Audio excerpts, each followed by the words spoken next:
آج کی بہت ہی پرانی داستان ہے کہ ایک چھوٹے قبیلے سے دو بھائی شہر کی طرف چل پڑے تھے۔ ایک بھائی علم کی جستجو میں نکلا تھا تو دوسرا بھائی اپنی محبوبہ کو کھو چکا تھا اور اس کے غم میں اپنے بھائی کے ساتھ نکل پڑا تھا۔ راستے میں انہوں نے دیکھا کہ ایک گیدڑ چھوٹی بلی کے بچے کے پیچھے پڑا ہوا تھا۔ انہوں نے بلی کے بچے کو بچایا، مگر اصل میں وہ بلی کا بچہ ایک جن کا بچہ تھا، جس کا والد اچانک ایک بزرگ انسان کی شکل میں نمودار ہوا۔ کہا کہ میں تمہارا قرض چکانا چاہتا ہوں، مجھے بتاؤ کہ تم لوگوں کی کیا کیا خواہش ہے۔ عاشق بھائی نے کہا کہ میں اپنی محبت کو کھو چکا ہوں، کیا کچھ ایسا ہو سکتا ہے کہ میں دوبارہ اپنی محبت کو حاصل کر سکتا ہوں؟ جس سے جن نے کہا ایزا شکل وہ تمہیں مل تو سکتی ہے مگر روح کے حساب سے نہیں، اگر تم اسے پانا چاہتے ہو تو مغرب کی طرف چلے جاؤ۔ اور دوسرے بھائی نے اپنے علم کی جستجو کا بتایا تو اسے جن نے کہا کہ تمہاری کامیابی مشرق کی طرف ہے، لہٰذا تم مشرق کی طرف بڑھو۔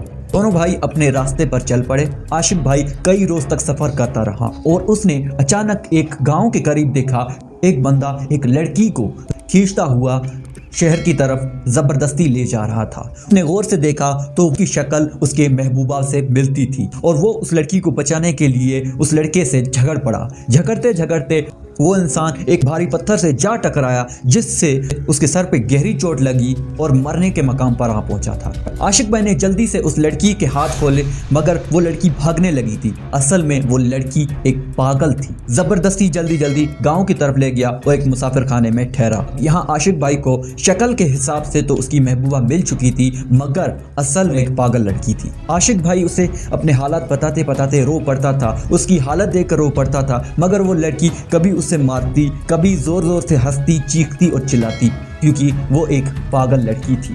اور ایک دن وہ، اگر آپ کو یہ کہانی انٹرسٹڈ لگ رہی ہے تو اس کا اپنے حالات و واقعات سنا کر عاشق بھی آدھا پاگل بن چکا، اور ایک دن عاشق سے جان چھڑا کر بھاگی اور بھاگتے ایک گہری کھائی میں جا کر گری اور اپنی زندگی سے ہاتھ دھو بیٹھی۔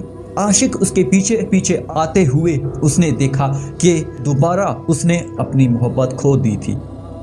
اب وہ بھی مزید یہ دوبارہ غم برداشت نہیں کر سکتا تھا اور اس نے بھی صدمے میں آ کر گہری کھائی میں چھلانگ لگا دی اور اپنی زندگی کو ختم کر دیا۔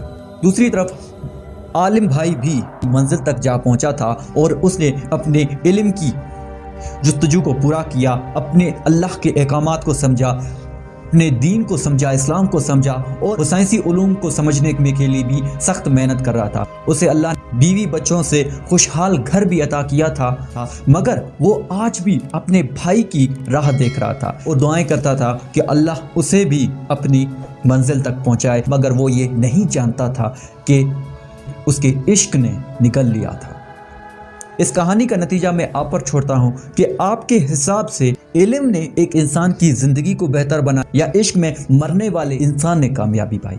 ہمیں کمنٹ سیکشن کے ذریعے ضرور بتائیں۔ میں ملوں گا آپ کو ایک نئی ویڈیو میں ایک نئی کہانی کے ساتھ۔ تب تک کے لیے اللہ حافظ۔